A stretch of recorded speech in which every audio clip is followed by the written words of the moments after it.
Salut à vous, j'espère que vous allez bien. Bienvenue dans cette nouvelle vidéo très importante qui est d'ailleurs la réponse à la question d'un de mes abonnés qui m'a posé la dernière fois, à savoir comment faire pour effectuer un arrêt. Oui, c'est un abonné qui me l'a posé. Comment faire pour effectuer un arrêt? Alors, tout comme cet abonné, vous devez savoir qu'il existe beaucoup d'apprenants et beaucoup de personnes qui conduisent, mais qui ont de la peine à arrêter le véhicule sur une route. Chaque fois qu'ils s'arrêtent, il va falloir qu'ils calent toujours le moteur. Chaque fois qu'ils s'arrêtent, soit ils accélèrent plus, soit ils confondent les pédales, soit ils garent de manière inclinée en route. Il y a beaucoup d'apprenants qui ont de la peine à stationner un véhicule. Vous allez voir, beaucoup qui stationnent dans un parking, le capot est à l'intérieur du parking, mais la malle arrière de la voiture est totalement en route sur la chaussée. Ce n'est pas normal. Il existe également des techniques à respecter pour mieux arrêter son véhicule. Vous devez déjà savoir que l'arrêt, c'est tout simplement l'immobilisation momentanée d'un véhicule sur une route durant le temps nécessaire pour permettre la montée ou la descente d'un passager ou le chargement et le déchargement d'un bagage. C'est juste l'arrêt. Et il faut également noter que durant l'arrêt, le chauffeur est appelé à rester soit à l'intérieur de son véhicule, soit à proximité de son véhicule pour pouvoir dégager le véhicule au moment opportun parce que c'est différent du stationnement.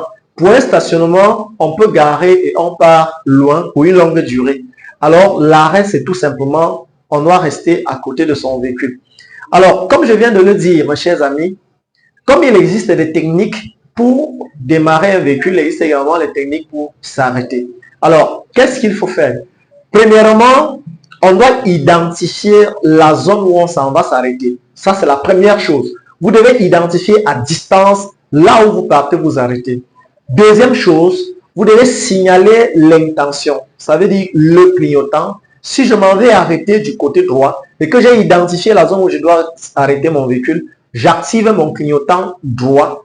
Et troisième chose, je commence déjà à serrer beaucoup plus par ma droite. Et comme je serre beaucoup plus par ma droite, je dois automatiquement ralentir mon véhicule. Et qui dit ralentir le véhicule, dit rétrograder son véhicule. Donc, en quatrième position, vous devez rétrograder votre véhicule. Si vous étiez en troisième, en quatrième, vous devez rétrograder pour revenir en première. C'est d'ailleurs mon conseil à donner généralement à ceux qui apprennent encore à conduire, qui ont encore de la peine à maîtriser la conduite. Chaque fois que vous voulez déjà ralentir pour serrer et s'arrêter, il faut toujours et toujours rétrograder votre véhicule et revenir en première vitesse. Une fois que vous avez enclenché la première vitesse, mes chers amis, levez progressivement le pied sur la pédale d'embrayage et vous pouvez même cesser d'accélérer.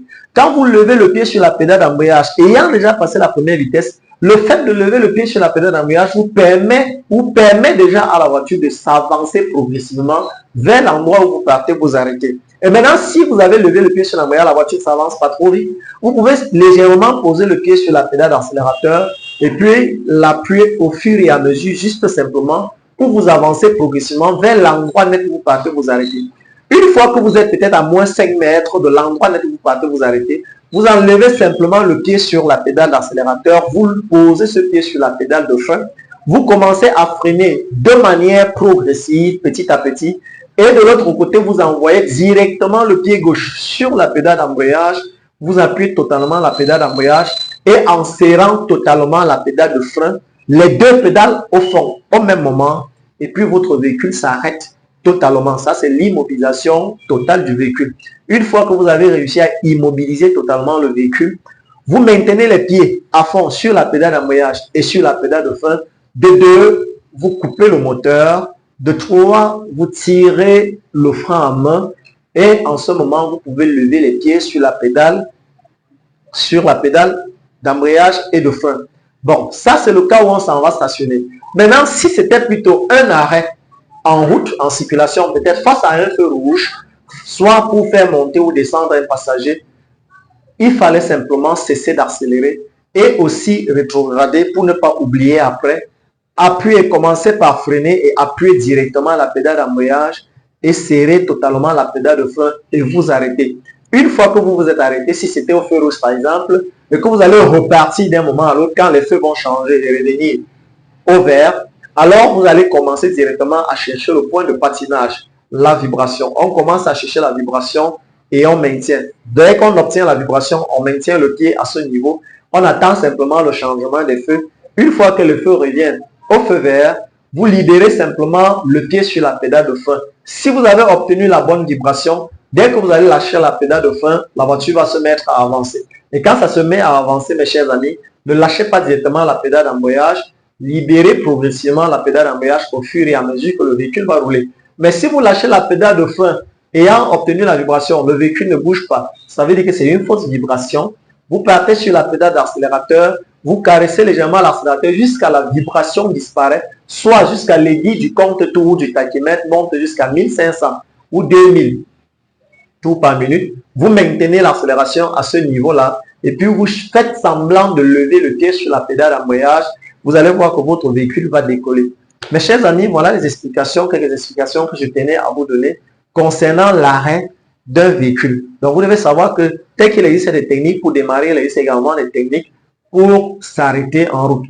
J'espère que vous avez bien compris cette vidéo. Et si vous avez bien noté, vous avez bien aimé, n'oubliez pas de liker, partager et ne plus désormais caler le moteur chaque fois que vous voulez effectuer un arrêt. Soit garer votre véhicule et laisser la malle totalement en route lorsque vous voulez effectuer un arrêt.